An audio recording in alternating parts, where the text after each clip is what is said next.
I stood in front of the expansive glass windows of my office, overlooking the skyline of Silicon Valley. The city was alive, pulsing with energy, and the lights glittered beneath the stars.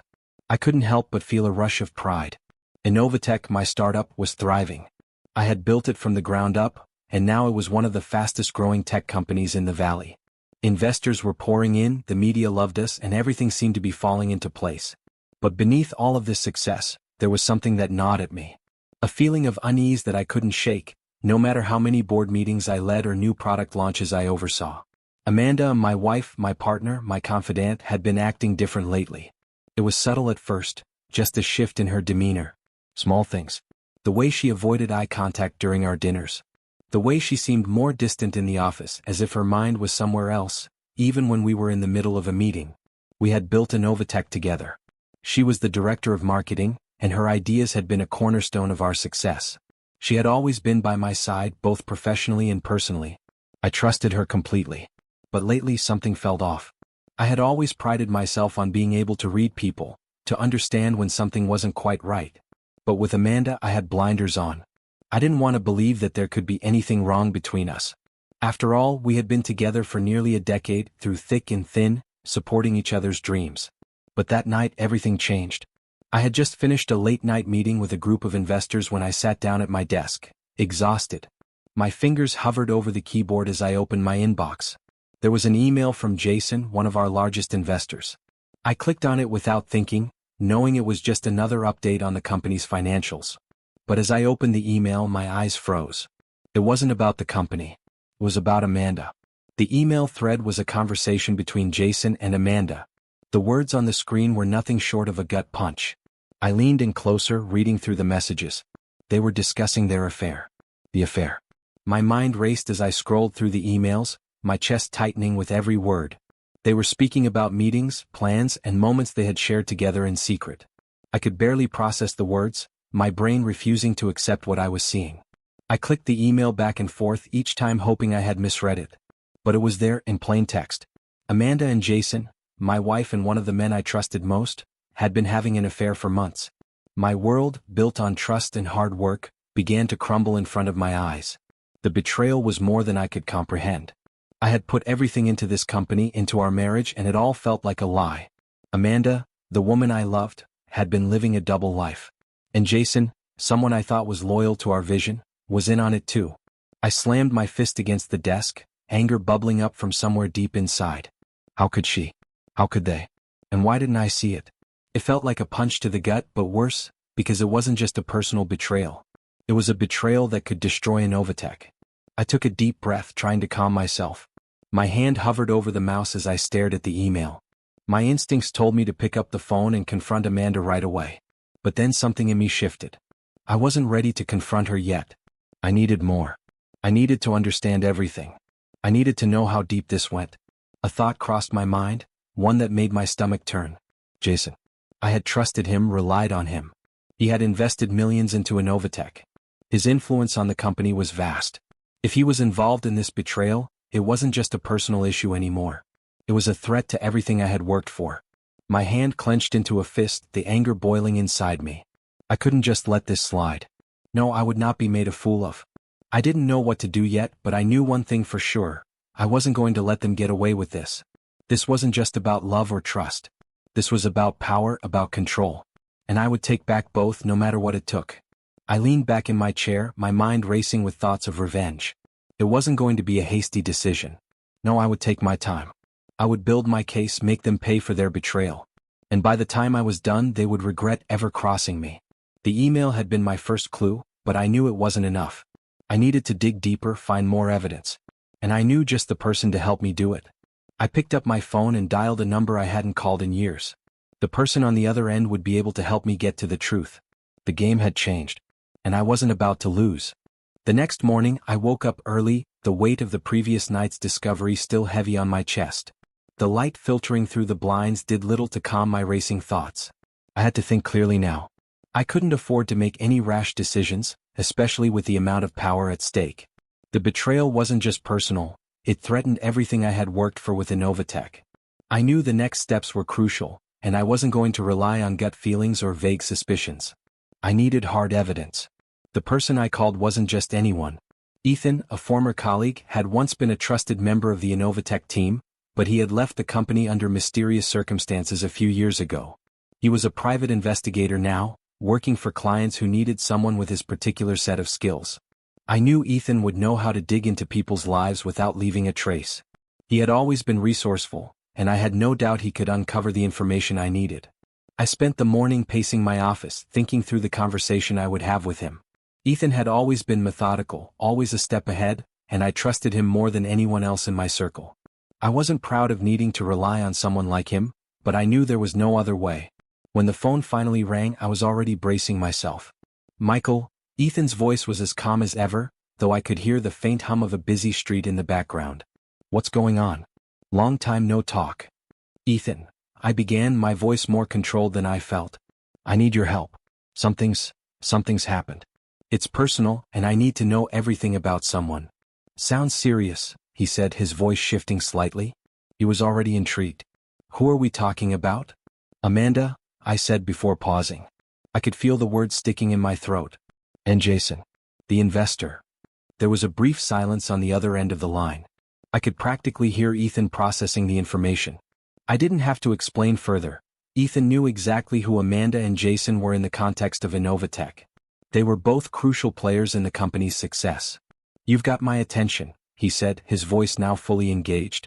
What's the situation? I took a deep breath, recounting the events of last night, the discovery of the emails, the betrayal, and the uncertainty that now clouded my judgment. Ethan listened carefully, occasionally interrupting to ask questions or offer suggestions. By the time I finished telling him everything I knew, I could feel the urgency in my tone. I need you to find out everything you can about Jason's dealings. Not just with Amanda but with the company. Anything and everything that can tie him to illegal activities. If he's been manipulating stocks, laundering money, whatever he's done, I need proof. All right, I'll get on it, Ethan replied, his tone now sharp. This won't be easy, but I know where to look. You'll have the details soon. I don't want just a few leads, I said firmly. I want hard evidence, Ethan. Make sure you have it all. No problem, he said. I'll keep you updated. I'll dig deeper than anyone else could. As the call ended, I sank back into my chair, running my hands through my hair. The plan was set in motion, but I couldn't help the gnawing feeling of dread that settled in my gut. It was one thing to suspect betrayal. It was another to act on it. But there was no turning back now. I spent the rest of the morning in meetings trying to keep up appearances. But my mind wasn't on product roadmaps or financial projections. It was on Amanda and Jason. My wife, my partner, and the man I had trusted. I had always been the kind of person who believed in hard work, trust, and loyalty. But now those beliefs felt like a lie. I had given everything to Innovatech, to my marriage, and it was all built on a foundation of deception. I couldn't let that go unpunished. By late afternoon, I received the first update from Ethan. Michael, you're not going to like this, he said, his voice steady but with an edge of seriousness I hadn't heard before. I found something. I listened intently as he walked me through his findings. Jason had been involved in more than just casual investments in the company. Ethan had dug up records of shady stock transactions, transfers of large sums of money that had been funneled through obscure accounts, and whispers of insider trading. Jason wasn't just a corrupt investor. He was actively undermining Innovatech, lining his pockets with illegal gains at the expense of everyone else. My grip tightened around the phone. Ethan's investigation was far from over, but it was clear now that Jason had crossed a line. I had hoped, wanted, to believe that I could fix the situation without tearing everything apart. But the more Ethan uncovered, the more I realized that there was no way back. Jason wasn't just an innocent bystander in Amanda's affair. He had been a co-conspirator, a player in something far darker than I had imagined. The betrayal wasn't just emotional, it was financial too. Jason had manipulated the company for his own gain. Amanda had been his accomplice, probably from the very beginning. I felt a cold rage building inside me, but I knew better than to act impulsively. This wasn't just about revenge, this was about exposing them both. If I wanted to save Innovatech, if I wanted to get my life back, I needed to be patient, methodical. I needed to be in control. Keep going, I told Ethan. I'll need everything. Get me the full picture and don't leave anything out. I'm on it, Ethan replied. You'll have it soon. As I hung up, I stared out of the window again, the city lights flickering beneath me. My thoughts were clearer now. I knew what I had to do. But it was going to take more than just evidence to bring Amanda and Jason down. It would take careful planning, strategic moves, and above all, it would take the one thing I had lost somewhere along the way: trust. I wasn't ready to confront Amanda yet, but soon I would be. The days blurred together in a haze of meetings, phone calls, and a constant stream of information from Ethan. The more he uncovered about Jason's manipulation, the more my mind swirled with anger and disbelief. Jason had used his position as an investor not just to enrich himself, but to systematically undermine Innovatech, sabotaging its growth from within. The emails, the hidden transfers of funds, the manipulation of stocks, it was all there. A labyrinth of deceit, and Jason was at the center of it all. Amanda, too, wasn't without her role in this tangled web. From the beginning, her interactions with Jason had been more than just professional. Ethan's deep dive into their communications revealed their affair wasn't just a brief fling. It had been going on for months, long before I had even started to notice the changes in her behavior. Their emails were full of coded language, messages that were both affectionate and businesslike, blurring the lines between betrayal and collaboration. I spent every moment I could focusing on the company, trying to maintain a sense of normalcy, but the weight of what I was discovering consumed me.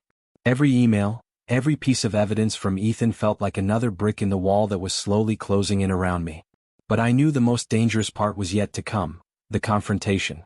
I wasn't ready to face Amanda just yet. Not until I had everything. And the pieces were slowly falling into place. Ethan had uncovered a significant transfer of funds, a large sum of money that had gone missing from our company's accounts, directed straight into an offshore account controlled by Jason.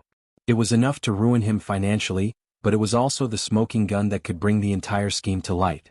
I couldn't just sit around and wait for everything to collapse on its own. I had to act. One night, after another long day of digging through the details and refining my strategy, I sat in my office, staring at the screen in front of me. My phone rang again. "Ethan." "Michael," he said, his voice steady but with an unmistakable edge. "I've got the final piece. The transfer." It was Jason's move to consolidate his position. He wasn't just using the affair to manipulate Amanda, he was using her to control the company. I leaned forward, my fingers gripping the desk. "How so?" "The money was used to buy up shares of Innovatech," Ethan continued, "but it wasn't just for personal gain. Jason's been maneuvering behind the scenes to take a controlling stake in your company. If things went as planned, he would have owned enough shares to take over, forcing you out." I felt the blood drain from my face. My hands were shaking as I absorbed what Ethan was telling me. Jason hadn't just been a passive participant in the affair, he had been playing a long game. He had been trying to take control of the company I built from nothing. The very company that was my legacy. And Amanda, she had been his accomplice in all of it. The betrayal was deeper than I could have ever imagined. Not only had they lied to me, but they had also planned to destroy everything I had worked for, to steal it right out from under me. Innovatech wasn't just a business to me, it was my dream, my identity. And they were willing to burn it all down. I closed my eyes, trying to control the flood of emotions threatening to overtake me. It felt like a betrayal on every level: personal, professional, financial.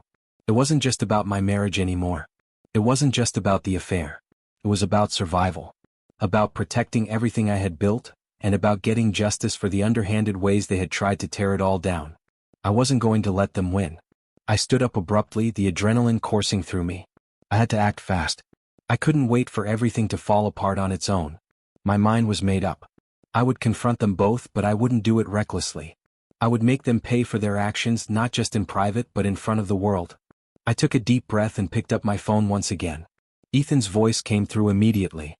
"Michael, I'm going to need you to prepare everything," I said, my voice firm. "We need to bring them down. It's time." There was a moment of silence on the other end of the line, then Ethan replied, "You're sure about this?" "Absolutely." "All right, I'll get everything lined up. We're in this together, Michael."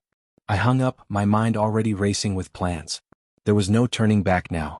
If I was going to expose Amanda and Jason, I needed to make sure every move I made counted. The public had to see the truth, and I needed to ensure that Innovatech came out the other side stronger. It wouldn't be easy, but I had no choice. I spent the rest of the night preparing for what would come next. The legal action, the media blitz, the way I would frame the narrative, everything had to be perfect. I couldn't afford any mistakes. By morning I had everything in place. The plan was set. I knew exactly how I would bring them to justice. But it wasn't just about winning in court. It was about taking control of my life again. It was about reclaiming the company I had built and showing the world that I wouldn't be a victim of their schemes. The time had come. The morning felt surreal. My body moved on autopilot as I went through the motions. Another meeting with investors, another round of emails to be answered. But all I could think about was the storm I was about to unleash. The preparations were done. The plan was in motion. Amanda and Jason didn't know it yet, but their world was about to come crashing down. By mid-morning, I had gathered all the necessary documents, all the proof Ethan had worked tirelessly to uncover. The money transfers, the stock manipulations, the shady offshore accounts, every piece of evidence was ready. Now it was time to execute. I dialed Amanda's number. I hadn't spoken to her about any of this yet, and the idea of confronting her was the hardest part. But it had to be done. I had to face her. I had to know if she would come clean or continue lying. Hello? Her voice sounded distant, like she had been expecting the call. Amanda, I said, trying to keep my tone calm. We need to talk. It's urgent. There was a slight pause on the other end of the line. What about? You know what about? I know everything, I said, my voice thick with emotion. I didn't care to hide it anymore. I was done being deceived. The affair. The manipulation. Jason's involvement in trying to take over Innovatech. It's all been uncovered. I heard her gasp, a sound that chilled me to the core. Michael, please, she started, but I cut her off. Don't try to deny it. I've seen the emails, the transfers, the stock manipulations. You and Jason have been playing me for a fool. And it's not just about the affair anymore. You've been helping him ruin everything we've built. Do you realize that? My voice trembled with anger now, and I could feel my chest tightening as I spoke. You've destroyed my trust, Amanda. You've destroyed everything. There was a long silence. I could hear her breathing heavily on the other end.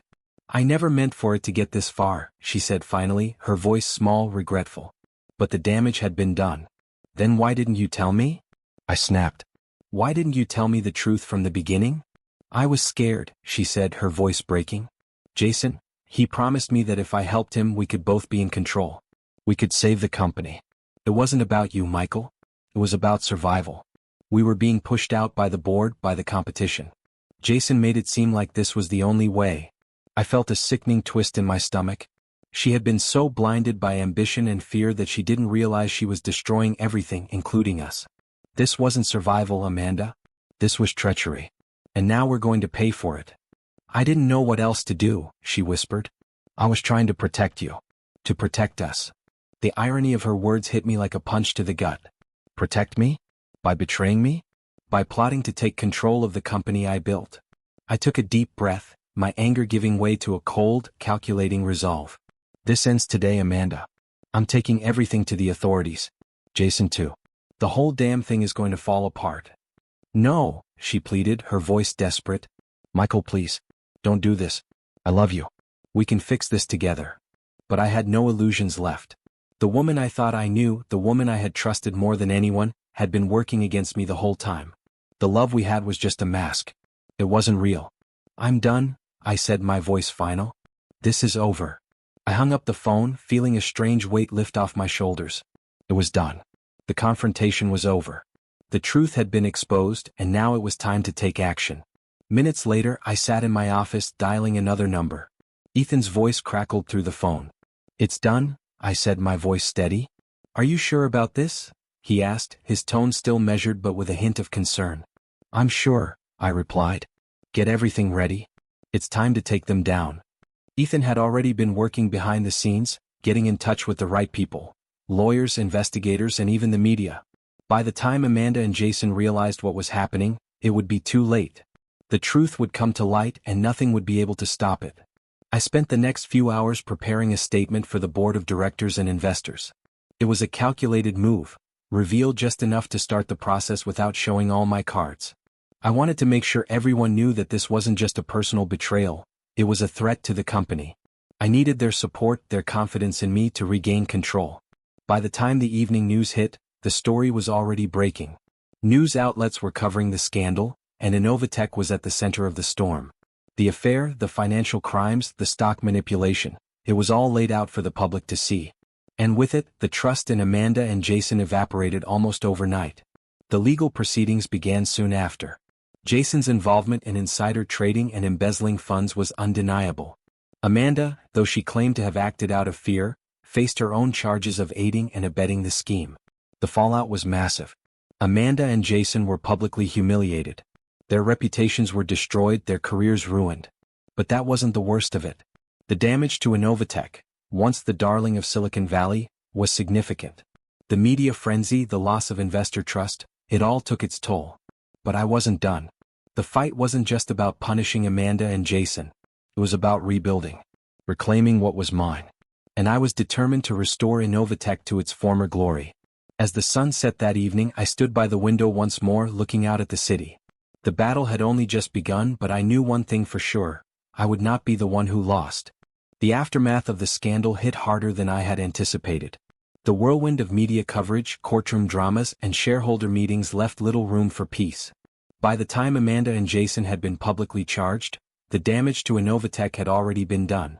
Investors were spooked, clients were pulling back, and the market was unpredictable. The company's value plummeted as trust in its leadership evaporated. But as the dust began to settle, something in me clicked. I was no longer consumed by anger. The emotional storm of betrayal had cleared, leaving behind a space for clarity. Now I had one objective: rebuild. And I wasn't going to let a moment of weakness or betrayal define the future of Innovatech. The first step was regaining control. I called an emergency meeting with the remaining members of the board and key investors. I knew their confidence in me had been shaken, and I had to show them that I was still the leader they had invested in. But I also knew I needed to make things right on my own terms. Sitting at the head of the long table, I addressed the room. My voice was calm, but there was an edge to it that made every word heavy with conviction. "We've been through hell," I started, looking around at the faces in the room. "But we are not going to let this define us. The company is more than the scandal. Innovatech was built on hard work, trust, and innovation. And those values are still intact." I could see the skepticism in their eyes. The board members were hesitant, uncertain if I could really steer the company back to where it had been. But I was determined to prove them wrong. "I understand the concerns." "I do," I continued. "But I need your support to rebuild. I will restore our credibility and we will emerge stronger than ever. We will be transparent with our investors, open with our clients, and we will focus on what matters: technology and innovation. We will make it clear that we are not defined by betrayal, we are defined by what we create." There was a long pause, the weight of the room pressing in on me. Finally, one of the investors, an older man who had been with us from the beginning, spoke up. "I'm willing to give you that chance, Michael," he said, his voice steady. "But you need to show us something. Prove that the ship isn't sinking." I nodded. I didn't need anyone's pity, I needed their belief in the company's potential, and I was prepared to earn it. "We will be transparent with all of our financials moving forward," I said, outlining the steps we would take to regain the trust of investors and clients. "We will start by bringing in an independent auditing firm to review all our transactions and make sure everything is above board. Our marketing team will work with me directly to rebuild our brand image. I will personally handle communication with key stakeholders to ensure that they know where we stand." The room was silent as the board members processed my words. Slowly they began to nod, the tension in the air beginning to shift. They weren't convinced yet, but they were listening. By the end of the meeting, I had a plan in place. The next few months would be difficult, but I was prepared. And I wasn't about to let this company slip through my fingers. The next morning I made another call, this time to the media. The story of the affair and the financial crimes was already public, but I needed to take control of the narrative. I couldn't afford to let the media dictate the terms of my company's future. I wasn't going to shy away from the truth, but I would frame it as part of the past, something that had been dealt with and was now behind us. I stood in front of the cameras, the press conference arranged to address the scandal head-on. "What happened was unacceptable," I said, looking directly into the lens, my voice unwavering. "I take full responsibility for the fact that I didn't see what was happening in my own company sooner. But I will do everything in my power to make it right. Innovatech is not just a company, it's a team. And that team is still here. We will rebuild, we will innovate, and we will regain the trust of everyone who believes in us." As the cameras clicked and reporters jostled for their next question, I stood tall. It wasn't just about public relations, it was about showing the world that I could weather the storm and keep moving forward. In the weeks that followed, I worked tirelessly with the board, with the employees who remained loyal, and with our clients to restore confidence in Innovatech. We restructured the leadership team, bringing in fresh faces who would help us move forward, free from the shadows of the past. The auditing firm completed their review, finding that while some of the practices during Jason's involvement were dubious, there were no other hidden financial discrepancies. That was a small victory, but it was one I knew would help rebuild the trust of our investors. Amanda and Jason's trial continued to unfold in the background, but I had moved beyond them. They were no longer my concern. The company, the future, and the work ahead were all that mattered. I had learned a painful lesson about trust, about how quickly everything could change. But I had also learned that no matter how deep the betrayal, there was always a way back, if you were willing to fight for it. Months passed. Slowly but surely, Innovatech began to recover. We launched a new product line, one that had been in the works for over a year before the scandal broke. The media started to focus on our innovations rather than our past. Investors began to return. And the team that remained was stronger than ever. By the time I looked out over the city again, standing in my office with a fresh perspective, I realized something. The company was not just surviving, it was thriving. And I was no longer carrying the weight of betrayal on my shoulders. I had regained control and with it, a sense of purpose. It wasn't easy. It wasn't quick. But it was mine. Innovatech was mine. And now nothing could take it from me.